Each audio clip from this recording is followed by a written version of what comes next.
Welcome to the Miracle Hour podcast, where you can experience the life-changing message of healing, freedom, blessing, and salvation. As God's end-time prophet and apostle shares to you the heart of the Lord, here's our host, Apostle Renato D. Carrillo. In the book of Luke, ito po ang nasasaad. Chapter 6, verse 12. And it came to pass in those days that he, that is our Lord Jesus Christ, he went out into a mountain to pray and continued all night in prayer to God. So, ang tinutukoy dito si Jesus. Siya po yung nagpunta ng mountain and that is Mount Olive. Yung po kasi yung paborito niyang bundok. So, pag hinahanap siya ng mga alagad, siya po yung nasa bundok, that is Mount Olive. So, parang sabi po ng binasa natin, ano pong ginagawa ng Lord doon? Nananalangin. At hindi lang siya nananalangin, siya po yung magdamag na nanalangin. Kaya tayo po bilang mga anak ng Diyos, dapat marunong tayo mag-overnight prayer personally at corporately, sumasama tayo. Bago ka man umatagal ka na, dapat, pag nakarating ka sa totoong church, maintindihan mo na yung pananalangin, buhay mo yan, priority mo yan. Hindi ka lalalim sa Diyos, hindi ka lalago, hindi mo unawaan ng mga simpleng bagay na madaling intindi, malibang mabuhay ka sa panalangin. At hindi mo po pwedeng talunin si Satanas kahit talo na siya kung hindi ka marunong manalangin. Kasi kung si Jesus mismo, na anak ng Diyos, ay nangangailangang mabuhay sa pananalangin, ba tayo ma-exempted? Dapat siya exempted, anak na siya ng Diyos eh. Nasa kanya yung buong kapuspusan ng Diyos. Yung power niya ay greatest sa lahat. And yet, why pray? Kasi alam ng Panginoon. Ngayon ito, isa sa pinakamabisang power, not only to destroy Satan, but also to totally dismantle and paralyze his work. Do you understand that? Then sabi po ron, he go to the mountain and what? Pray and spend the night praying to God. Kaya dito po, hindi siya nananalangin lang kagaya ng ginagawa ng marami kung ano na lang pinagsasasabi. Yung prayer niya po, earnest, sincere. May purpose, may specific na dahilan. Kaya magdamag po siyang nananalangin. Yun po yung tamang pananalangin. Hindi siya tumitigil hanggang yung sagot, hindi niya natatamo. Para po kasi nanganganak yan eh. Hindi po ba malaking kamalian eh. Kung pwede mo nang ilabas yung baby ngayon eh, pipigilin mo pa at sa susunod na araw mo siya ilalabas? That is so dangerous. Walang stupid na nanay na gagawin yun. Kasi alam niyang mamamatay ang bata. So yun po ang nangyari sa marami. Kung kailan dadating na sagot, saka naman tayo tumitigil. Saka tayo naiinip. At yung problema naman po ng mga faith teaching sa Amerika, na dapat ay maintindihan yung turo ko about faith para maitama po yung faith na yan. Eh dahil nga sila po yung faith people, kaya kahit hindi naman nakapag-pray na husto, at hindi talaga na-reach yung trono ng Diyos, itigil na, and they claim that by faith, at sila yung magsasayawan na. No. Ikaw yan nakakaalam kung naka-breakthrough ka sa heavenly realm. Alam ng spirit mo, kung natapos mo yung tunguling na atang sa'yo. Hanggang hindi natatapos yung burden at groaning ng Holy Spirit, dapat mag-cooperate ka. Sige lang ng sige. Dahil pag natapos na ng Holy Spirit yung gusto niya mangyari, sa pamamagitan mo, kusang titigil yung burden, kusang mawawala. At magpapalit na naman siya ng iba. Alin sunod doon sa dapat niyang abutin. Intindihan niyo po ako. At dito makikita natin, hindi po basta nanalangin ang Lord. Magdamag siyang nanalangin, meron siyang goal na dapat i-accomplish sa kinabukasan. Hindi po ba yung mga manganganak? Pinapairina ng doktor yan, amen? Para hindi siya mahirapan at lumabas na kagad yung pinagpalang baby. Tama po ba yun? So gagawin po ng lahat ng ina ang paraan. So dulang siya po yung mag-labor na mag-labor. May hirap na maranasan basta matiyak na si baby po ilalabas. Is that correct? Correct. Yan po ang panalangin. Hindi ka tumitigil hanggang hindi mo natatamo yung gusto mong mangyari.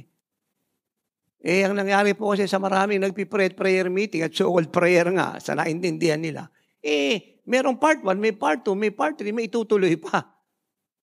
Kaya yung ipinapag-pray niya na maliligtas na, itumigil siya, At saka na lang itutuloy uli yung panalangin, nakapasok pa yung dyablo. Napinsala niya pa yung tao. Do you understand that? Mas mo yung dalawang kamay na nakakaintindi nun. Kaya pag pinag-usapan natin ng panalangin, pinipit natin sarili natin. Hindi ka dapat diyang kulang sa tulog. Hindi ka dapat din sobra sa tulog. Dapat pinipit mo sarili mo. Ikaw nakakaalam kung ano yung kakayahan ng katawan mo. Hindi ka dapat sobra sa pagkain. Kasi pag sobra ka sa pagkain, naantukin ka na noon.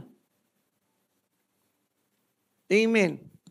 Hindi rin po pwedeng kulang ka sa pagkain kasi mahina ka. Kaya ikaw nakakaalam. Kaya nga nag-uutos sa ng mag-ayuno. Lalo-lalo na po, alam niyo yung maganang kumain. Hindi pa natutunan kinain niya, kain na naman siya. Maganang kumain eh. I doubt kung nakakapag-pray ng maayos yun. Diba, naubos na yung lakas sa negosyo, trabaho, paghahanap ng mapapangasawa. Date dito, date doon, pasyal dito, pasyal doon. So ano pang ibibigay mo lakas sa Diyos para mag-pray, naubos mo na sa wala? Kaya nga hindi niya napansin, bago tayo gumawa sa umaga ng anumang bagay, kailangan munang mag-pray tayo una sa lahat makipagniig sa Diyos. Alam ng Diyos na pagkatapos ng umaga na nag-almusal ka na, taalis ka na, magtatrabaho ka na. 8 oras na yung lakas mo, ubus na ron. Tapos mag-overtime ka pa. Anumang klase yung profession mo, guro, laborer, foreman, architect, engineer, whatever profession it is. So, yung 8 oras mo nandiyan dyan, ha? Kaya ang gusto ng Diyos, mauna muna siya. Kasi alam niyang mauubos na lakas mo. Paano ka pa makakapag-pray nun? Tapos maraming mga sitwasyong hindi mo gusto. Late ng sweldo. Tapos meron pang bantang aalisin ka pa sa trabaho. So, wala kang magagawa sa Diyos. Hindi nyo napansin ng Lord, madaling araw pa lang gisingin na nagpipray na. Inuuna niya palagi ang Diyos. Upang maibigay niya ng husto yung dapat niyang ibigay. Ako hindi pa nagpapatawa. Si tatay po kasi pag nagtuturo talagang malinaw. Ako hindi ako agay kung nagsipag-asawa po yung sino man eh. Wala po ako against doon. Ang concern ko pong malaki, haba ng honeymoon. May isang linggo, isang buwan. Wala ka makakapag-pray noon. Nung hindi ka pa nagpapakasal ng apoy mo, tapos nung kasal po rin ng Panginoon, para ka ng yelo sa frigidaire. Ano yun? Yan ang sinasabi kong suicide. Do you get that? Ang pananalangin, may asawa ka o wala, priority mo yan. Hindi ka pwedeng mabuhay ng matagumpay sa araw na yan. Please listen to me, sa araw na yan, malibang maranasan mo ang Diyos. Hindi ka po pwedeng maging spiritual ng araw na yan, malibang maranasan mo yan. Hindi po pwedeng yung blessing niya ngayong araw na yung bago, nakalipas, luma na yung ngayong bago. Sumayo, malibang maranasan mo yan. Kaya araw-araw marami siyang ginagawang bagong bagay. Sinasabi sa yung bagong bagay, pinakikitang bagong bagay. Hindi mo maiintindihan lahat, hindi mo maranasan, hindi mo ma-enjoy, malibang unahin mo siya araw-araw. Kaya ngayon ang sinasabi ko, pag nasa Lord ka at naging kagaya ka na nagpa siya kang mabuhay sa panalangin, walang araw na boring sa'yo. Lagi lang masaya. Lagi nagliliwanag mukha mo kahit nasa bahay ka lang. Hindi po kagaya ng ginagawa ng mga kapatiran sa iba't ibang fellowship, Diyos ko. Mananalangin ng malalim kasi ang daming problema. Natake siya ng dyablo. Amen. Yung kanyang buhok, hinatak. Natanggal yung pilukan niya. Ginulo siya ng dyablo. Amen. Yung mga mangkukulam, pinagtutusok yung ilong niya. Namaga. Saka siya mananalangin ngayon. Mali po yun. Hindi tayo nananalangin kasi may problema tayo. Yung dyablo nang gugulot, inaatake ka. Ito nga ang tanong ko eh. Isipin mo yung dyablo, inatake ka? Dapat ikaw maatake sa dyablo. Hindi tayo nananalangin kasi may problema tayo, nagka-problema yung negosyo, may mga tao nagsisinungaling, nakatanggap ka ng demand letter sa kung sino-sino. Nananalangin tayo kasi bahagi ito ng ating relasyon sa Diyos. At ito rin isang dahilan kung bakit yung pag-ibig ng marami sa Diyos nawawala. Kasi hindi mo lang siya inaalala nung araw na yan eh. Napunta na sa iba. Ang unang-una pong reason ng backsliding ay ito. Ulitin ko ha. Ang unang-unang reason po ng backsliding o panlalamig o pagtalikod kay Jesus ay ito. The moment you neglect Jesus, that is the beginning of your backsliding. Pag kinalimutan mo, Lord, araw-araw, simula na yan ng backsliding mo. At hindi mo mararamdaman ka agad yan kasi gradual yan eh. Hindi ka nakikita uminom ng alak, hindi ka nagmumura, hindi ka naninigarilyo, hindi ka nakikiapid. So, para sa marami, hindi ka backslider. Pero ang totoo, yung puso mo, nagdidrip na, unti-unti. Yung commitment mo, hindi na kagaya ng dati. Yung giving mo, yung worship mo, yung obedience mo, yung priority mo. At makikita na lang po ng lahat yan, pag yung backsliding mo, malaki na, tangible na, evident na. At yun po ang madaya sa church. Kasi state ng puso yun eh. Dati hindi ka nagmumurmur, ngayon nagmumurmur ka na. Dati no, lagi kang nakangiti, ngayon hindi ka nang humingiti. Dati noon, masayahin ka, ngayon magagalitin ka na. Sabi, nagsisimula na yung backsliding mo. Dati spiritual ka ngayon, no? Makikita mo na yung gawa ng laman. Dati no, kahit na anong persecution mo, hindi ka nagtatampo. Ngayon, mabilis kang masaktan. Para kang sibuyas, hindi pa hinihiwa, umiiyak na. Kaya, yun po ang reason eh. Kasi walang oras ka magtatrabaho, iba nag-overtime pa. Ubus na lakas mo ron. Is that correct? Kaya ang gusto ng Diyos, bago maubos yung lakas mo sa dami ng ginagawa mo araw-araw, iba nga linggo nag-overtime pa, sumasideline pa, kasi malaki kita. Gusto niya, unahin mo muna siya. Para fresh ka pa, malakas ka pa pagising mo, blooming ka pa, prepare ka pa, tahimik pa yung paligid mo. Kasi hindi mo na magagawa yan pag nagtrabaho ka na. Amen. Kahit sarili mo yung sasakyan, pag na-traffic ka dyan, ang ingay ng kalsada, amen. You cannot commune with God seriously because you're in a very busy street. Nagpasok mo ng company, kahit ikaw may-ari, marami ng tao dyan. Diyan na yung secretary, ma'am, babayaran, sir, babayaran. Tapos maraming problema ipakikita sa iyo. So, apektado ka. You totally neglect God. Kaya ang gusto niya, hanggang wala pang duty, ang sino man, sa bawat araw na dadaan, unahin mo na siya. Para yung buong lakas mo at lahat ng sumasabi, ibigay mo ng buo sa kanya. Kasi yun yung unang utos. Jesus said in Mark 12:30, you shall love the Lord your God with all your heart, with all your soul, with all your mind, and with all your strength, kasama yung lakas mo. Kaya gusto ng Diyos, kung yung mag-asawa hindi nagkasundo sa gabi, magbati. Kasi kung mag-aaway sila, ubos na yung lakas nila sa dalawa eh. Silang dalawa nag-aaway, ubos na yung lakas nila sa kanilang dalawa. Nag-aaway, nagsagutan. Gusto na lahat ng nasa sa'yo. Pag gising mo sa umaga, lahat ka niya. Ako sa totoo po, I'm not boasting. Kahit anong puyat ko, anong pagod ko, saan man po ko naroroon, maginaw, yelo yung tinutuluyan ko, o init po yung sumasalubong sa akin, busog ako, gutom ako. Hindi ko po nakakalimutang manalangin. Kasi alam ko, pag kinilimutan ko po yan, hindi lang apektado ang relasyon ko sa Kanya, kawawa kayong lahat. Naglulukuhan lang po tayo rito, kagaya ng mga bishop. Hindi naman po nila sinasadyang pagsamantalaan yung kongregasyon, pero yun na po ang mangyari noon. Wala na silang consciousness na sila po'y binibiktima ni Satanas. Yung tot po nila, hindi nagaling sa Diyos. Pero yung pagsasalita patungkol sa Diyos, pero yung tot galing sa diablo. Do you get that? Do you get that? At natutuhan ko sa Lord yan. Tanyo, Lord, kahit nag-iisa nagpipray, kahit nasa cross, dying, nagpipray pa rin. Iyon po dapat ang lahat ng leader. You are willing to pay the price kahit nag-iisa ka lang at lahat iniwan ka. Yun dapat yung katangian ng lahat ng leader, hindi puro leadership sa bookstore, 21, 30, 40, 50 laws of leadership, 100 laws of leadership. Sayang po lahat yun. Dapat inoperate na lang sa oras ng himala yung binili ron. Ito lang po ang ehemplo si Jesus. Ang totoong leader, ang after mo sa buhay mo, dalawa lang. Una, yung karangalan ng Diyos mo, ng magulang mo. Ikalawa, yung kapakanan ng tao, yung mga kawang iniwan ng Diyos sa'yo. Hello? Hindi pa sarili mong kapakanan. Bagamat may nananawagan dyan, ang lagi may maghulog o wala, iniiwan mo sa Lord lahat yan. Wala doon yung puso't isip mo, may naglagi po, wala. Sino nagbigay, sino hindi nagbigay. No, wala ang isip, puro lang puso at isip mo, nandun sa Diyos, yung karangalan niya at kapakanan ng mga kawan. Hindi yung makukuha mo sa kanila, kundi ibibigay mo sa kanila mula sa Diyos sa pamamagitan ng buhay mong inalay sa Diyos. Ang daming Laws of Leadership, Volume 1, Volume 2, Volume 3. Puro volume, ito po, simpleng-simple. Yung klase ng leadership na dapat tularan niya, si Jesus hanggang sa cross, nananalangin, nagliligtas. Meron ba bang higit na leadership dyan? Ito, puro head knowledge lang to. Kailangang tularan mong buhay ng Lord.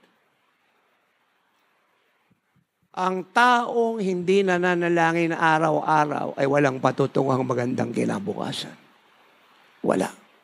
Kaya nga yung mga Christian lawyer, kahit gaano sila kagagaling, kahit sila po ay may mga doctorate, mga cum laude sa iba't ibang eskwelahan, pag meron po silang kaso, kahit alam na po nila sa doon, pinag-aralan nila, hindi sila pupayag na hindi mag-pray at sila po'y humihingi pa ng prayer sa kanilang fellowship. Hindi sila nagre-rely lang sa pinag-aralan nila. And that is too dangerous. And they are correct in their assessment. And siyempre may diablo. May possibility yung mind ng judge dyan, guluhin niya. I-confuse niya po yung trial. Maraming delay. Kung nag-pray ka, ginapos mo yung diablo. Makaka-deny pa ba yan? Tingnan niyo po ako ha. Wala ako against sa pinag-aralan. Gusto ko po lahat ng taga-GCI, magna cum laude, summa cum laude. Gusto ko po lahat cum laude. Yung matagal na, yung ipanganganak pa lang. Pero si Satanas, hindi natatakot sa doctorate mo yan. Isa lang kinakatakutan ni Satanas, ang Diyos. Hindi si Satanas natatakot sa United Nations, sa European Union, sa Russia, sa China, sa North Korea, sa Iran, sa Turkey, sa Hamas, sa Hezbollah, tsaka sa Houthi. Ba't nakakatakutan itong mga ito? Kanya yun. Isa lang kinakatakutan niya, ang Diyos. At pag ang Diyos ay nasa sa nabubuhay ka sa panalangin, kagaya ng Panginoon Kristo, kahit yut ka lang, victorious ka. Kasi ang Diyos nakatira sa iyo. Takot yung diablo sa iyo. Kasi, sa ayaw natin at sa gusto, si Satanas, kahit talo yan, andito pa sa mundo yan. Ang trabaho niya, according to John 10:10, is to steal, to kill, and to destroy. Hindi mo siya pwedeng labanan sa lakas mo.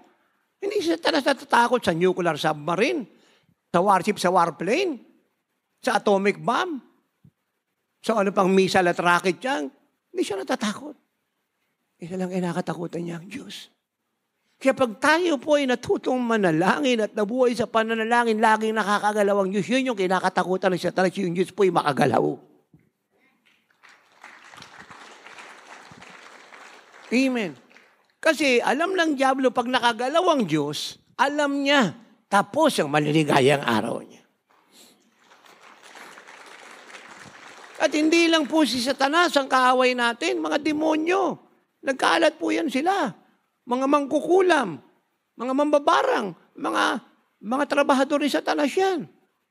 Yung mga nag-uorasyon, yung mga kulto. Dami ipinahamak na kaluluwa. Alam niyo po yung parable ng tares at saka ng wheat. It speaks of the last days. Hindi ba damatay mga angel nagtanim ng mga wheat? Tapos nung pag-alis ng mga angel, nagtanim naman yung mga demonyo ng tares. At kinumpuse po yung mga lupain. Yan po yung battle na nagaganap sa buong mundo ngayon. Hindi ka dapat nagsasayang ng panahon sa basurang balita riyan, sa YouTube, kung saan-saan pa. Patungkol sa nagaganap sa mundo. Puro pantaraya po lahat yun. May kanya-kanya po silang reporter. Amen. May kanya-kanya po silang follower. Ang maganda pong bigyan ng panahong basahin, i-memorize, bulay-bulay. Ito. Kasi wala po ko alam na higit pa yung news nila dito po sa good news ng Diyos.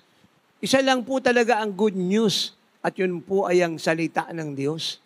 God's news is good news.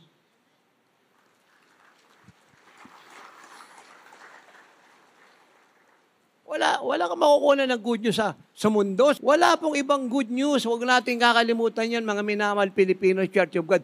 kundi yung good news, yung salita na yung si Kristo nagliligtas, nagpapagaling, nagpapalay, gumagawa ng himala, nagpapakain. May tao po ba dito? Nag-aalis ng kaluluwa sa impyerno. Nagbibigay ng bagong buhay. Ito po ang kailangan ng buong mundo. Hindi po tayo pwedeng maging matagumpay sa buhay malibang manalangin tayo. Prayer must be your life. Because when you live a prayerless life, then you lose Christ's life. So prayer must be your life. Hindi nyo napansin sa prayer, alang nilagay kung anong oras ka magsisimula. Wala rin nilagay kung anong oras ka magtatapos. Nakaugalian lang po ng church yan. Kaya merong 9 to 12, 12 to 3, 3 to 6, 6 to 9. Yung nga yung first watch, second watch, third watch, fourth watch, yan, 3, 6, 9, 12. Paikot-ikot lang naman yan. Kasi nga, nagtatrabaho po tayo. Ang ibig sabihin, yung availability natin, pwede nating ilagay sa schedule ng prayer para makapunta tayo ron. Pero kung talagang tutuusin, pagdating sa personal relationship, wala yun eh. Ang sinasabi ng Bible, pray without ceasing. Pray always in the Spirit. Do not be anxious for nothing, but always in prayer. Philippians 4, 6, and 7. But always in prayer. Make your request known to God. But always in prayer. Supplication and thanksgiving, yun po yung tama. Make your request known to God. And the peace of God that passeth all understanding will guard your heart and mind in Christ Jesus. Amen. Devote yourself in prayer. Colossians 4:12. Be faithful in prayer. Romans 12:12. So wala pong oras. Kaya minsan kasi hindi rin naman tayo pare-parehas ng gising. Hindi ko naman pwedeng sabihin bumangon kayo ng maaga. Kasi iba sa inyo, tulog minsan madaling araw. Kagaya ko, magmula na ako pa naglingkod sa Diyos, 39 na taon hindi po ako nakatulog ng alas 9 ng gabi. Kahit minsan. Normal na sa akin matulog ng alas 2 na madaling araw, alas 3, alas 4, minsan po alas 6 na, minsan alas 7, may araw na. Kayo gigising pa lang kayo, ako patutulog pa lang. Pero ang principle, alaman po yung body language natin at culture ng discipline life natin, at mode ng ating mga profession, kinakailangan priority natin ang Diyos. Don't do anything unless you pray. Mabigat po yung araw na yan. Lalo na mabigat trabaho mo. Ako, advice ko sa mga Christian lawyer, lalo na mabigat yung kasong harapin, mag-pray kayo ng gusto para tulungan kayo ng Lord. Yung mind nyo, i-capture niya, bigay sa inyo yung mga pinag-aralan nyo, i-remind niya kayo, i-review niya yung lahat ng inyong pinag-aralan. I-assist niya kayo, i-guide. Yun din ang ginagawa niyo sa akin eh. Kasi hindi ko naman maalala lahat yung tinuro ko. Ilang milyong sermon na po yung ginawa ko sa loob ng 39 years. I cannot recall that. Amen. Kaya nga yung notes ko po sa bahay, hindi lang ganito kataas eh. Hanggang dito po yun. Puno po yun. Puro notes ko po yun. Sa tagal na lang panahon na isulat ko po yun, hindi ko maalala lahat yun. Kahit nga yung cellphone ko, alam po na mga nagsusulat sa cellphone ko, ang dami po nun. January to December, January 1 to December 31, buong taon. May revelation po ako dyan, everyday yan. Hindi ko maalala lahat yan, unless I review. Yan yung trabaho ng Holy Spirit. Kaya pag nagpipray tayo, nire-remind niya ako. O anak, andyan dyan yung notes mo, andyan dyan sa third layer na yan. At pag naglilinis na po ako ng mga notes ko, hindi ko pinapalinis po yun sa mga kasama sa bahay. Ako mismo yung naglilinis. Maliban na lang kung nasira yung cover, pinapabalot ko sa net, pinapapunasan ko alcohol, pinapapalitan ko ng panibagong cover, tsaka picture. Pero yung masaselan, hindi ko po binibigay sa kanila. Ako po yung gumagawa. Ang dami nun. So paano ko maalala lahat yun? Tama po ba yun? So yun yung purpose ng prayer. Ginaguide niya ako. At yung trabaho magaan. Kagaya ngayon, hindi na naman tayo ngayon mag-anniversary. Ang dami pa anniversary magaganap hanggang mag-rapture. Hindi biro ang trabaho to. Kailangan ko mag-pray kami ni nanay. Apostle John yun, si Rachel, si Rafi. Pababa sa mga staff sa inyo para tulungan tayo ng Diyos. Kasi kahit marami kang pera, pag inulisate yung sound system, pangit tunog niyan. Ito po yun. Kahit marami kang pera, pag inulisate yung mga staff, mali-maling kabit ng wire niyan. Problema po yun. Kahit marami kang pera dyan, wala kang problema sa gastos. Pag yung mga staff, ginulo niya yan, meron siya nalagyan ng sakit dyan, hindi nakakanta yan. So, dapat wala magkakasakit. Naunawaan niyo po yun? Tapos, pag bumagyo, paano tayo nito makakapagtipo ng gawain? Nasa bukas na langit tayo. So, kailangan natin mag-pray. So, hindi lang pera ang usapin, kundi makagalaw ang Diyos.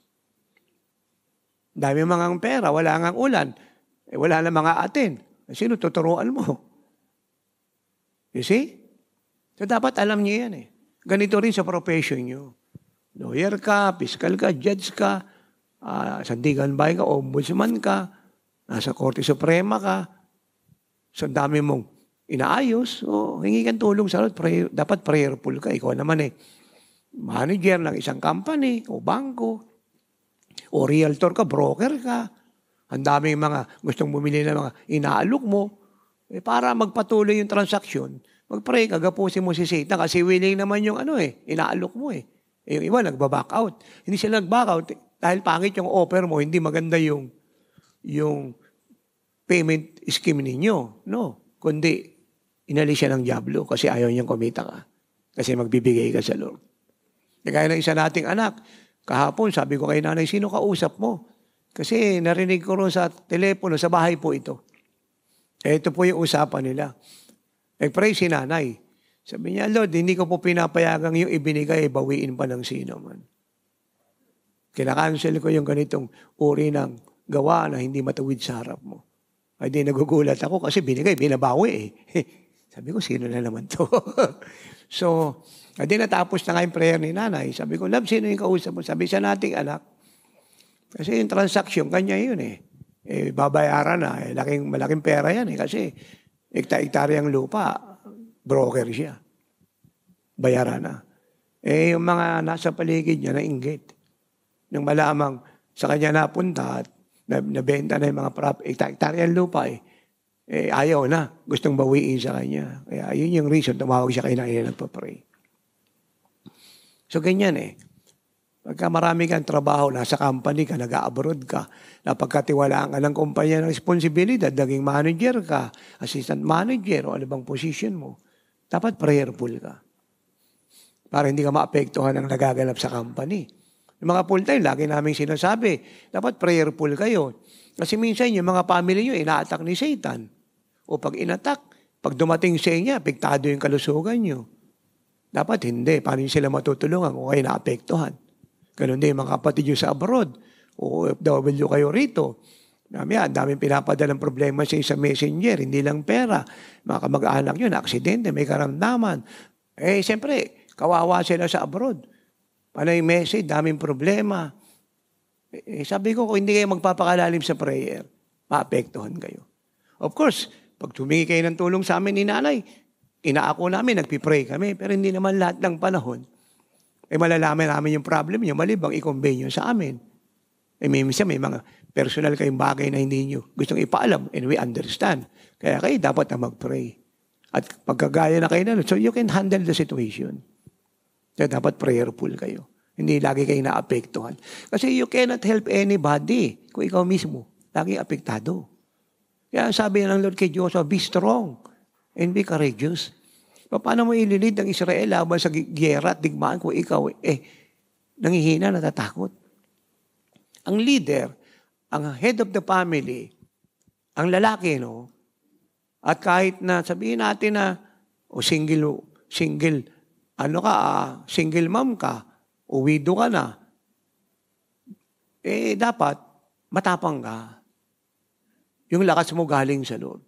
Prayerful ka para yung lakas ng Diyos mag-consume sa iyo para maharap mo yung problema. Siyempre, may anak ka, wala kang asawang lalaki, nagti-teenager sila.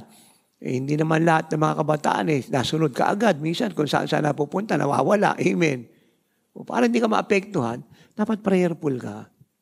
Dapat matapang ka. Kasi pag nakita ng diablo nanghihina ka, lalo kanyang guguluhin. Paano matutulungan yung family mo kung nanghihina ka? Ang leader, iyakin ka sa harap ng Diyos. Pero sa harap ng kongregasyon, matapang ka. Kasi leader ka eh. Amen. Lahat ng kahinaan mo, doon mo ipakita sa harap ng Diyos. Pero sa harap ng kongregasyon, dapat wala kang ipakikitang kahinaan. Kasi leader ka. Si General Douglas MacArthur ng World War II, magaling siyang leader kasi Christian siya eh. Bago po siya matulog, bago makigera yan. Bago makigera, pagkatapos ng gera, ng araw na yun, nagbabasa ng Bible yan. Nagmaharap po siya sa kanyang mga military men. Gera po yan. Ng Amerikano. Natapang po siya. Isang salita, yan na yan. Pero pagdating sa Lord, para siyang batang maliit, humingi ng tulong sa Diyos.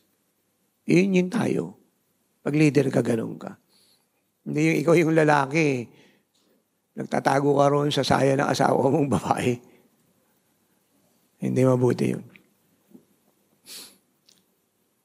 Ang early years namin, wala nga tayong, naglalakad nga tayo, wala nga tayong lagi kahit sa kalsada. Taon, hindi ako nakahawak ng 200 piso. Kaya nakahawak ako, para ako na-rapture eh.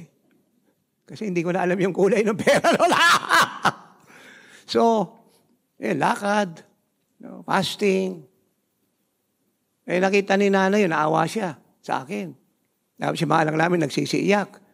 Si Rapi, medyo maganda pang umiyak. Kasi pangalan, yung lalaki, pag umiyak yan, medyo maiiyak. Pag si Rachel na, pag babae, Grabe. Tapos lumabas pa si Renato Gacarlio Jr., mas matindi yun. Yung iyak ni Rapi tsaka ni Rachel, pinagsama nun. Di nagsinanay. Si Jonjo, nasa kuna yun, kahit inuuga-uga mo na yung kuna. Kasi nagugutom eh. Para makalimutan yung gutom, ugain mo yung kuna. Habang inuuga,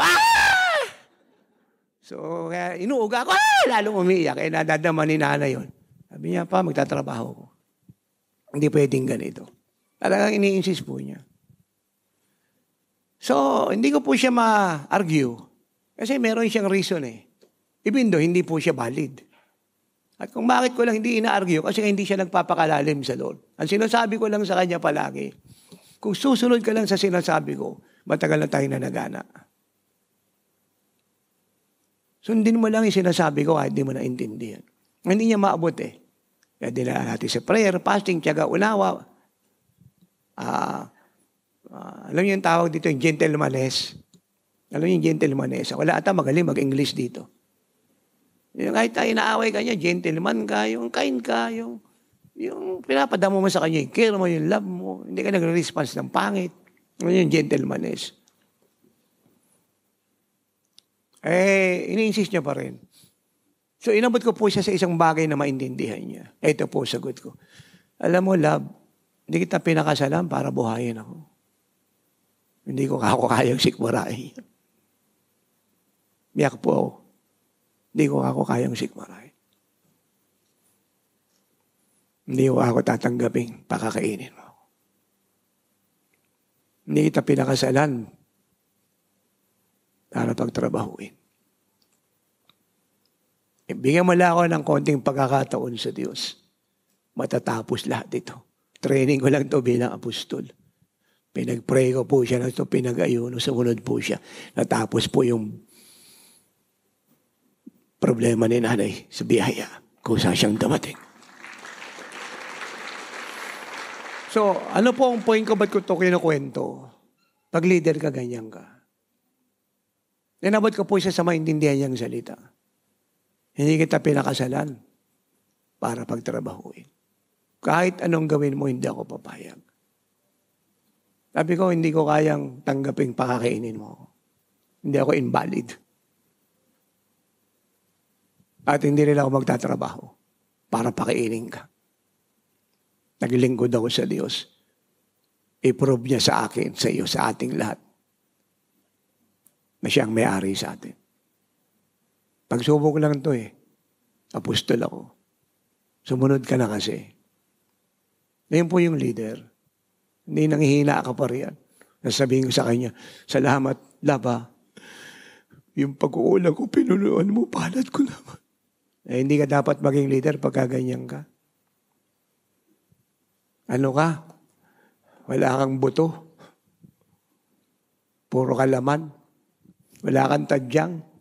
Puro ka katawan. Amen. Amen. At pag leader ka, lalaki ka. Kahit di ka pa lalaki, kung widow ka, single mom ka, dapat matapang ka. Hindi ka matapang dahil nagtatapang-tapangan ka. Kundi alam mo, ang Diyos kasama mo. Matapang ka humarap sa problema. Yan ang tutuhan ko sa Lord. Ang laki ng ministry. Kahit ala kaming problema, mag-asawa, araw-araw po, marami kami inaayos na problema. Araw-araw. Hindi po sa amin. Sa ministry. Kongregasyon. Pastor. Pastora. Napakalaki po ng ministry.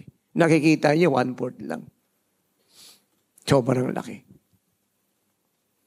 Hindi po, imposible na sa isang aray, wala pong magme-message hingi ng tulong sa amin. Kahit ano pong palit ko po ng cellphone, nalulocate pa rin nila. Ang ibig sabihin, hindi mo matakasan po yung responsibilidad. And I run to the Lord. Kasi nabibreak yung heart ko. Yung luha sa mata ko, explosive. Alam niyo kung alisin ko po itong pantalon ko, makinis po balat ko, pero yung tuhod ko po, kalyado na isang kakaluhod. Malinis po siya. Makinis po balat ko. Kasi balat ni Jesus yan. Pero itong tuhod ko, makapal po siya. Kalyado sa kakaluhod. Naintindihan niyo po yun. Humingi ako ng lakas sa Diyos. Not for me, but for the ministry. Lalo na bababa na si Jesus. Yung paghingi ko ng tulong ng early years ko, 3,000%. Pero ngayon, 1,000%. Gusto ko pong siguruhin na lahat ng iniwan ng Diyos sa amin ni nanay, pati po yung papasok pa, mahirap, mayaman, bata, matanda, lalaki at babae, kilala o hindi,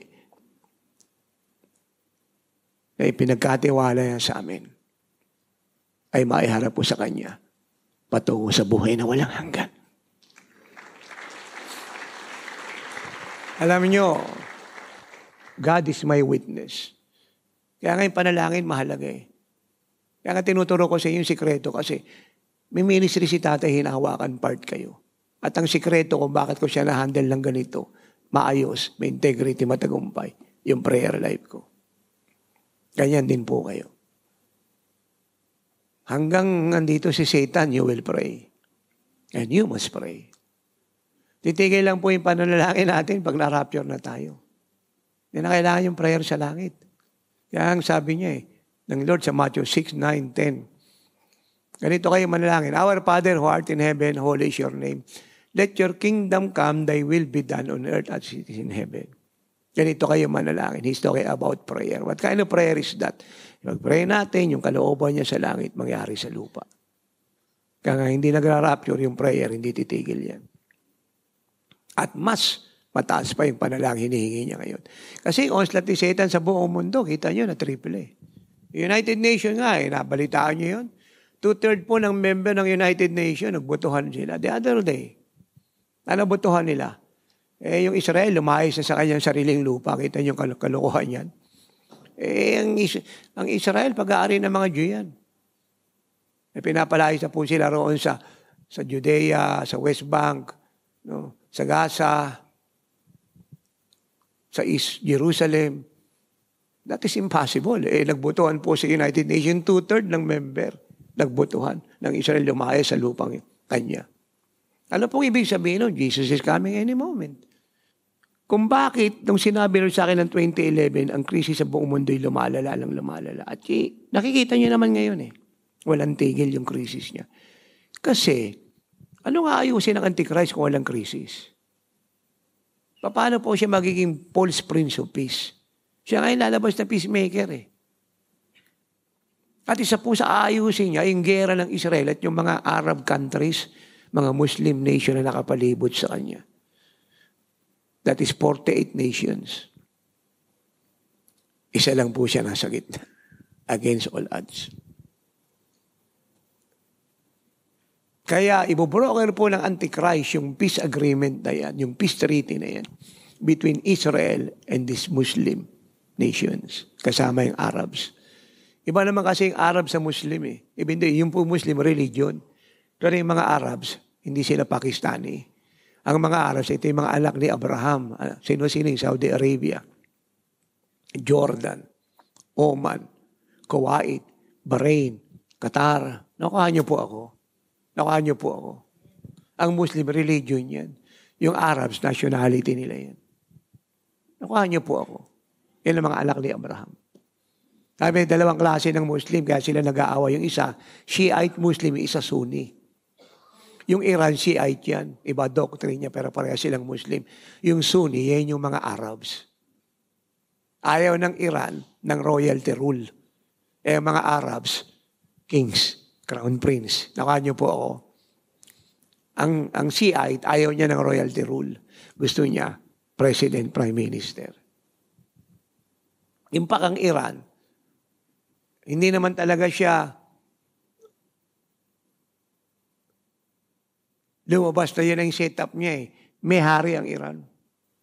Noong 1978, which I think that is the right date or years, kinodata po yung hari na wala siya at pumalit si Khomeini. Hanggang na siya umupo hanggang ngayon. Plan niya na yun nakaupo. Kaya kahit sila po ay tinatawag nating may religion na Muslim o Islam, magkaaway sila. Nakuha niyo po ako. Pero sa Israel, magkabati sila. So, ibubroker po ng Antichrist ang peace treaty na yan. Pag nag-rapture ngayon, bukas yung peace treaty, ibubroker niya yan. Yung sabihin ngayon, pinaplansya na siya. Marami na po nag-broker niyan, hindi naman natuloy. President Bill Clinton, President Barack Obama, President yung George W. Bush, yung senior, si President Carter, yung mga nauna pa. Lahat yung binobroker po yung peace ng Israel laban sa mga bansang nakapalibot sa kanya, hindi nagwa-workout. Ang nagsucceed lang dyan, partially hindi completely, si President Donald Trump, yung Abraham Accord. Pero sinabotage po ni Satan yun. Ang nakapag-member lang po sa Abraham Accord na nakipag-ayos ng kanilang diplomatic relationship sa Israel ay Bahrain, United Arab Emirates, Morocco, Sudan. Dapat yung iba susunod pa sinabotage ni Satan para hindi matuloy.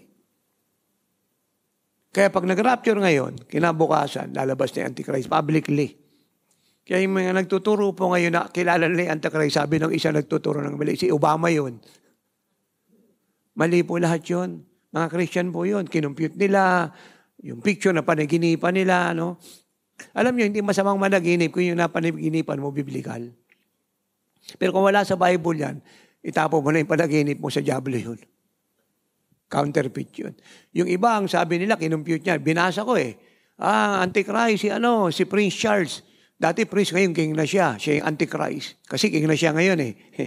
So, alam nyo, wala pong sinasabi sa Bible na makikilala nila kung sino Antichrist. Ipoprove ko po sa inyo maya-maya. Sabi naman ng iba, si Bill Gates. Kasama yan sa nagplano ng COVID. Sabi ng iba, si Elon Musk. Yung SpaceX, yung author ng Tesla, yung electronic vehicle. Nakuha niyo po ako. Siya ang author niyan. Namin yan sa Canada, sinakyan namin yan eh. Yung siyang anak natin bumili noon. So, kanya po yun, dinarive kami ni nanay, doon kami pinasakay bago yun, electronic vehicle. Sabi ng iba, si Saddam Hussein noon, namatay na si Saddam eh. So, hindi siya. Sabi nila, si President Donald Trump. Kaya hindi namamatay sa assassination plot. Kasi siya Antichrist. Hindi siya pwede maging Antichrist kasi pro-Christ siya eh. So, marami pa po silang binanggit. Sabi ng iba, si Klaus Schwab. yung chairman ng World Economic Forum sa Davos, Switzerland. Marami po silang, sabi ng iba, si George Soros. Ito yung mga mga antichrist. Marami pa po silang binanggit na pangalan. Mali po yun. Ang sabi ng Ephesians 2, 6, 7, 8, and 9. Follow me please. Kaya po yung ituturo ng 6 na buwan concerning eschatology, the doctrine of the last day, sinisimplify ko na lang. Yun din naman kasi babagsakan nun Para po kasi ligawan ito bakit ililigawan po siya ng 3 taon sumagot na nga nung 2 buwan, tuloy na kasalan nun. Sinagot ka na nga, ililigawan po sa loob ng 3 taon. So yun po ibig kong sabihin dito. Praise God. 2 Thessalonians 2. And now you know what is holding him back, so that he may be revealed at the proper time. Tinutukoy rito, Antichrist. May pumipigil daw sa kanya. And now you know what is holding him back, so that he may be revealed at the proper time. Sino po yung pumipigil sa kanya yung salitang holding him back? Ang church. Ang Holy Spirit na nasa church. Do you get that? Do you get that? Mas mabuti pong gamitin natin yung salitang, tuloy po natin, 7, verse 7.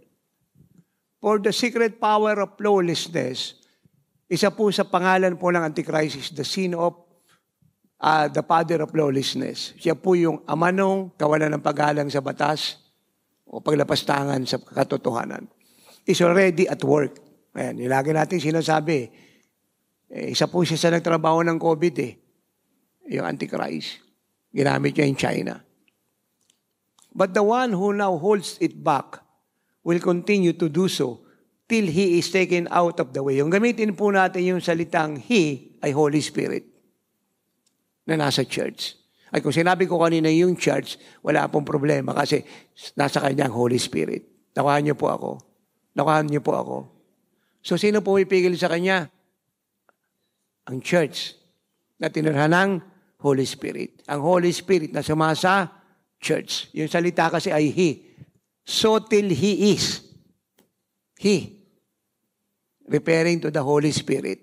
Kasi pag church, hindi he. Nakuha niyo po ako. Hindi rin siya, she, he. Pagka church, babae. Tama. Pagka he, lalaki. So, tuloy natin. To do so, till is taken out of the way. Sino po yung mawawala, taken out of the way? Sino mararapture? Sagutin niyo ako, tayong lahat ng church. So, verse 8. And then, the lawless one will be revealed. So, yan. Pag wala na po tayo rito, sa kalalabas ang Antichrist. Whom the Lord Jesus will overthrow with the breath of His mouth and destroy by the splendor of His coming. At yun po yung second coming. Marami po nagtuturo ng second coming. Naunawaan ko po yung kanilang pinapaabot, kaya lang hindi tama yun. Kasi walang second coming maliban mag-rapture muna. At kung bakit nila sinasabing second coming, kasi may 2 phase po siya. Yung una, phase 1, yun yung rapture. At yung ikalawa, yung second coming. Sa rapture, tayo lang po yung kukunin niya. Sa second coming, babalik ang Panginoon kasama tayo. Kaya lang, dangerous po yung second coming. Kasi hindi po yun talaga ang tinatawag nating tamang pangyayari. O tamang event na magaganap muna bago mangyari yung susunod. Kasi pag sinabi mo second coming, general yun Ang magandang term, rapture. Ang rapture kasi para sa church. Ang second coming para sa Israel. Nakuha niyo po ako. Pag nag-rapture ngayon, ang kukunin ng Lord tayo. Sa second coming, babalik tayo kasama siya. At yun po yung Jude 1:14-15 na nakita ni Enoch. The Lord will return with thousands and 10,000s of saints. Amen. Yun yung second coming. At marami rin nagturo ng mali. Rapture daw, hindi rapture yun. Second coming yun. Hindi pwedeng bumalik ang Lord nang wala tayo. So para makabalik siya, nakasama tayo, dapat ma-rapture muna tayo. Again, pag nag-rapture ngayon, lalabas na Antichrist bukas. Doon pa lang siya makikilala. ng mundo. Makikilala ba natin siya? Hindi sinabi ng Bible eh. Ang alam lang natin sa kanya, nature niya, character niya, works niya, pero yung siya mismo bilang persona, hindi mo siya makikilala. Yung personalidad, oo. At ituturo ko sa susunod sa inyo, who is the Antichrist. Pero kung siya po ay German, siya po ay Jew, siya po ay Russian, o sabi nga ng iba, yung Antichrist si Kim Jong-un, o taga North Korea, hindi ko po nabasa sa Bible yun. Mahirap po kasi magpapaliwanag ka lang isang bagay na hindi mo nababasa sa Bible. Additional na, explanation which ang pupuntahan mo nun, heresy. Dapat lahat ng explanation mo ay yung Bible mismo. Nakuha niyo po ako, hindi yung wala sa Bible. Maliwanag po ba yun?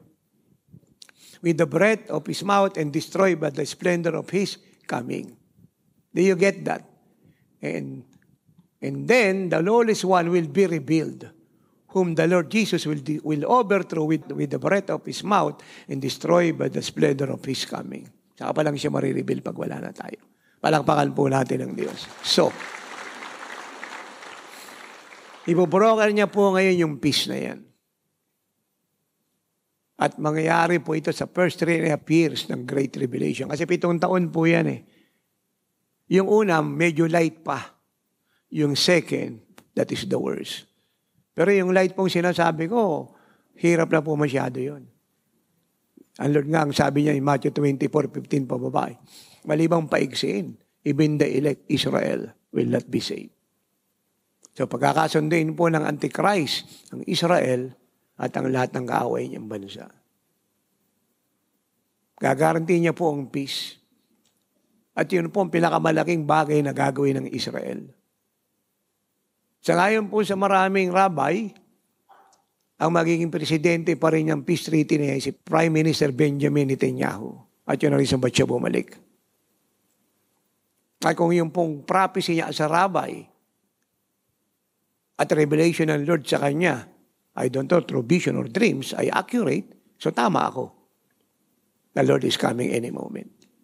Dahil ang Prime Minister ngayon ng Israel si President Benjamin Netanyahu. Siya ang pinaka-longest Prime Minister na maupo sa Israel. Nakuha niyo po ako. Malinaw yun. So, ang problemang malaki ng decision ito ay ito. Nung pirmahan na po ang peace treaty, wala na pong gulo. Wala na pong border ang Gaza at ang Israel. Wala nang border ang Judea at Samaria. Wala na pong bakod. Kasi peace na ang napag-usapan. Ang problema nito, yung lahat ng armas ng Israel, ililay daw niya. Alam niyo kasi ang pinakamagaling na military sa buong mundo, Israel. Na nakalipas, yung mga commander ng Hezbollah, yung pager, nung binuksan po nila, sumabog yun. Gawa ng mga Mossad yun. Ang Mossad is Israeli spy. The best po sila sa buong mundo. Hindi naman ito bago. Pag binasa niyo po yung international news, sila po yung nag-assassinate ng lahat po ng mga commander ng mga terrorist. Kahit saan sila magpunta, hinahabol sila ng Mossad. Magaling po sila. Nakuha niyo po ako. So, ililay down po nila armas nila. Yung IDF nila, yung kanilang Iron Dome. Alam niyo, Iron Dome, kahit gaano karaming rocket ang bitawan po ng Iran, ng Syria, ng Iraq, ng Hezbollah, ng Houthi, ng Hamas, na intercept niya po yan. Sa kalawakan, hindi bumabagsak sa lupa yan, sumasabog sa taas yan. Kinakatakutan po yan maging ng Russia at ng bawat bansa. Sarili po nilang technology yun. Marami po silang weapon na advance na kinakatakutan po ng mga nakapalibot sa kanila. Pag nagkaroon ng peace treaty, ililay down po nila yun. Ililay down. So, para sa kanila, wala nang gera eh. Kasi meron na pong agreement. May pirmahan na. At doon sasamantalahin ng Russia na sila po'y lusubin. At yun yung Ezekiel 38-39 war. Kasama niya po ang Turkey. At lahat po ng tinuro ko rito na nakalipas, yung mga Merongtan, Afghanistan, Kazakhstan, Kyrgyzstan. Lulusog po yan sila. Utopia. At wala pong magagawa ang Israel ngayon to defend herself kasi na-lay down ng arms. Tatakbo po sila sa Petra. Yung Petra nasa Jordan. Tourist spot po yan. Doon sila magkakanlong.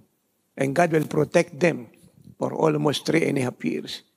For almost, di ko po sila exactly, almost, habang sila po'y ginigera. At paano lulupigin ng Diyos ang Russia at mga bansang ito sa tinatawag na Ezekiel 38:39. Tinuro ko na po sa inyo na nakalipas siya, pwede niyo pong panoorin ulit. Napadala po siya ng mga dilubyo galing sa langit. Kung paano niya po nilupig ang Egypt sa pamamagitan ng marami pong judgment na nagdulot sa kanila ng earthquake, sakit karamdaman, mga hailstone, mga bola-bola ng yelong malalaki, mga apoy. Yun po ang gagawin ng Diyos to defend Israel. Yun po yung unang gyerang pupunta niya. Yung ikalawa, bago bumaba ang Lord, pagkatapos ng Battle of Armageddon, yun ang ikalawang gyerang pupuntahan niya. Buong mundo na po yun laban sa Israel. Do you get that? Kaya yun ang ibig ko sabihin, sinisimplify ko. Nakuha niyo po ako. Maliwanag po ba yun? Kaya malapit nang bumaba ang Panginoon. At kung sinasabi kong maaari ngayon, bukas sa 1 linggo, maniwala po kayo. Ang term na ginagamit natin ay imminent. I-M-M-E-N-E-N-T. Imminent. Parang panyo, again, nasa ulo mo, malamang oras, babagsak. Yan po ang rapture. Sa rapture, hindi bababa ang Panginoon. Nasa kalawakan siya, tayo aakyat. Amen. Sa second coming, tatapak po ang paa niya sa Mount of Olive. And Mount of Olive will be split into two. Do you get that? Do you get that? At ngayon po, hinahanda na po nila ang third temple. Bubuhayin po nila Old Testament sacrifice. At ang third temple po ay maitatayo ng kompleto tusto sa panahon po ng Great Tribulation. At uupo doon ang Antichrist. Hindi pa ako mag-apologize sa term na gagamitin ko. Kasi ito naman talaga ang term, bababuhin niya po yun. Amen. Uupo po siya ron. At sabihin sa buong mundo, He is God. Kaya nga Antichrist eh. Ang ibig sabihin ng Antichrist, hindi lang siya laban kay Kristo. Kundi yung posisyon ni Kristo, kinukuha niya. Maliwanag po yun. Tapos yung dalawang kamay na nakakaintindi nun. Kaya ang tanong ito, okay na siya. Ang tanong ito, uupo lang po ba tayo rito? Titingnan lang po yung change of event, yung fulfillment po ng eschatology, the doctrine of the last days? Of course not. So ano po ang offensive at defensive way pong ibinigay ng Lord sa atin to change the course of the world and to bring the world to the footstep of the Messiah? Dahil hindi po titingin lang ang Diyos. Gagawa po siya ng pagtatanggol sa church. Gagawa po siya ng pagpapalaya sa mga binananggoy ni Satan by billions worldwide. Hindi po siya titingin lang. Kaya huwag tayong mainip sa justice, it is coming. Huwag tayong mainip sa vengeance, it is coming. Kaya lahat po ng gumawa ng masama sa maraming bansa, yung nangyera ng Ukraine na walang dahilan, ang Russia, ang North Korea, ang China, all of them will pay the price. Lahat ng Antichrist nation that is against God will pay the price. At kung bakit di siya dumadating kaagad, 2 Peter 3:9, He wants all to come into repentance. Yun po yung long suffering ng Diyos. But it will surely come. Hebrews 12:25 to 29, especially verse 26, 27, 28, everything that can be shaken will be shaken. And the only thing that cannot be shaken and the thing that cannot be shaken, yun po yung Word of God. Yung kaharian ng Diyos. Pero lahat po yung mauuga. At pinarapisik ko na ito nung nakalipas sa inyo. God is shaking the nations of the world. Kaya ano pong binigay niyo sa ating defensive at offensive weapon? Prayer. Praying like Jesus. Sa pamagitan ng walang tigil na pananalangin, God will display His great power and glory that Satan cannot match. Pag narinig po yung salitang panalangin, si Satanas nanginginig na po sa takot yan. Kasi alam niya, kahit anong gawin niya, kahit ayaw niya, pag nanalangin na po tayo ng totoo, kagaya ng panalangin ng Panginoong Jesucristo, gagalaw na ang Diyos. And Satan and all his demon in hell cohorts cannot stop God.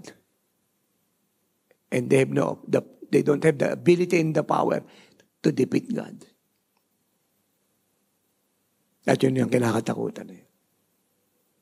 Yung panalangin nating lahat. Sabi po ni Queen Mary ng Scotland, nung in-invade po sila ng United Kingdom, higit kong kinakatakutan ng prayer ni John Knox kaysa army ng British. Queen Mary ng Scotland. Nakaintindihan po ni Queen Mary na higit na makapangyarihan ng panalangin kaysa libo-libong sundalo na putungo ng gyera. Pag binasa niyo po ang account ni George Washington, nung kami po nasa New York, doon po yung kanya pong rebulto. Sabi ko, George Washington, dapat doon sa Washington, D.C. Bakit nasa New York? Nakita ko po inscription, pinag-aralan ko history, 1734. Doon po pala siya nag-oath sa maliit na church, ang tawag doon Stone Church, sa Times Square. Maliit lang po yun. So nakapasok kami ron, pero hindi ko na po makita yung church. That is 1734. Ano na ngayon, mga 400 years na almost. Doon po siya nag-oath bilang unang presidente ng Amerika. Na yung kanya pong kamay nilagay niya sa Bible. Nag-oath po siya. Dinedicate niya ang Amerika sa Diyos. Nasa constitution po nila yun. At isa po sa prayer niya, nasa constitution to ng Amerika hanggang ngayon. Pag ang Amerika ay lumihis ng landas, alalahanin ng Diyos, ang panalangin ko, dedikasyon ko ng Amerika ay inalay ko sa Kanya. At isang reason po yun kung bakit ang Amerika ay naging superpower. Kasi na-dedicate sa Diyos. In honor ng Diyos, ang panalangin ng leader, siya po yung first president ng United States of America. Kaya lahat po na nagsasabing destroy ng Amerika, ang dapat ma-destroy yung kanila pong maling pananaw. Hanggang may nananalangin ang isang bansa, kahit kaano siya nakalugmok, itatayo ng Diyos. Ngayon pa ako, nagpatuloy si Abraham ng pananalangin, hindi nawasak ang Sodom at Gomorrah. 6 na beses lang siya nag-pray. Kung siya po'y tumuloy hanggang 7 beses, it means completion. God will spare Sodom and Gomorrah. Amen. At yan ang sinasabi na sa Luke 18:8, in these last days or end time sa aking anumang araw at oras na pagbaba, makakita kaya ako ng pananampalataya sa lupa. Nahanap niya po ngayon ng earnest radical faith expressed through earnest, continuous, effectual, fervent intercession or prayer. Dahil ang konteksto po nun ay patungkol sa pananalangin. Yung likong judge na sumisimulo kay Satan at yung babaeng humingi ng hustisya. At pwede sa ating sabihin, tayo po yung humingi ng hustisya. At ang sabi ng Diyos, kung itong likong judge na walang takot sa akin ay nagbigay ng hustisya sa babae at siya'y ginugulo, ako pa kaya na hindi sasagot sa inyong pananalangin araw at gabi. At ito po maganda, hindi lang ako sasagot, ipapagtanggol ko kayo ng mabilis. Amen. Are you learning the truth? Hindi ka pwedeng maging matagumpay na mananampalataya bago ka pa lang, lalo na pag matagal ka na hindi ka nabuhay sa panalangin. Kung bakit ako nagtuturo ng prayer, kasi kinabuhay ko po siya. Yun po ang sikreto ko bilang apostol. Yung prayer life ko. At yun ang sikreto ng ministeryong ito. Kaya sa lahat ng naglingkod sa Diyos, sinusugo para maging pastor at pastora, bago pa lang silang hahawak ng gawain, ang una ko advice, pray like Jesus. Isusustain ka ng Diyos dahil dito. When your prayer fails, kahit theologian ka, everything fails. When your prayer succeed, everything succeed.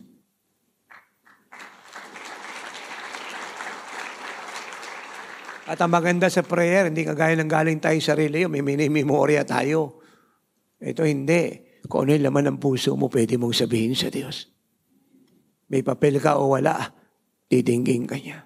At ang sabi niya sa Isaiah 65:24, hindi ka pa nagsasalita, siya po'y nakikinig na. At habang nagsasalita ka, siya'y sumasagot.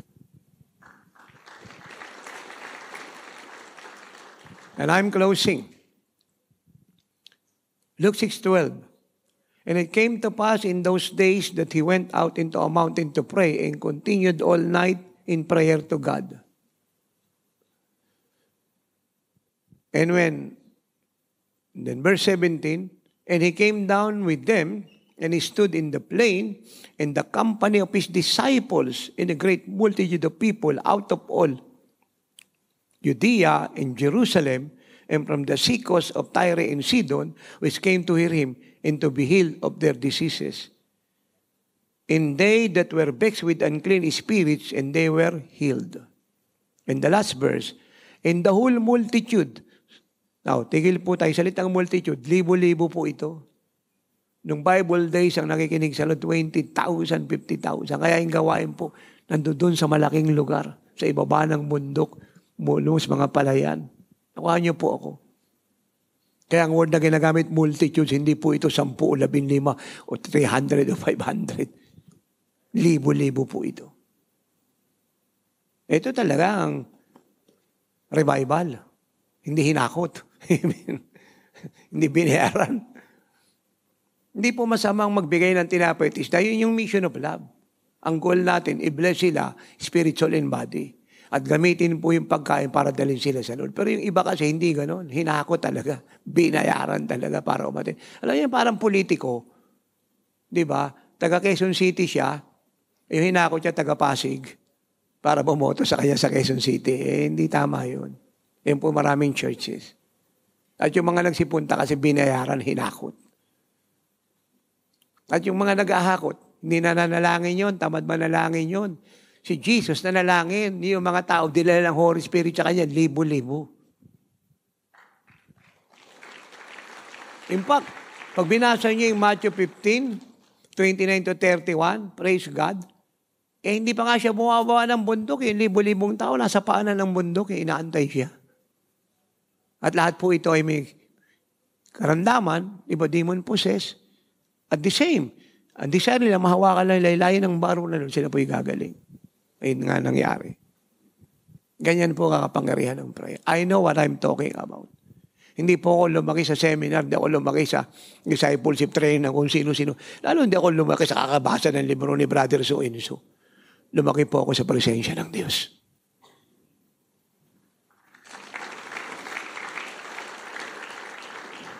Lumaki po ako sa pananalangin. Isa yun sa natutuhan ko sa Panginoon. Kaya nga alam mo, ituro yung prayer life niya eh. Kaya yung living life ito, buhay totoo. Ito, ang daming tao. Kung bakit magdamag siya nag-pray, kasi maraming tao ang nangangailangan ng himala. Magdamagang panalangin, walang tigil na panalangin, tuloy-tuloy na panalangin, magdadala na maraming ani, maraming biyaya, at maraming tandahimul at kapapalagan. Kaya kung gusto po natin, hindi lamang sa dadating nating anniversary, kundi sa mga susunod pa at gathering natin dito, sama magpunta si Tatay Hiri Nabarod. That God show up and heaven come down and consume us. Then, let us pray and pray and pray and pray and pray. And don't stop praying till heaven is wide open and God came down and dwell among men. Thanks for listening to Miracle Hour Podcast. If you are blessed with our program and want to know more about the Lord, like us on our Facebook page at www.facebook.com/JIOSWM and subscribe to Jesus is Our Shield Worldwide Ministries YouTube channel. Our time is running out. Jesus is coming any moment. Apostle Renato D. Carrillo is mandated by God to bring the church to its full potential and to live like Jesus. Have a part in this end-time move of God. Pray, fast, and give to the work of the Lord. To God be all the glory.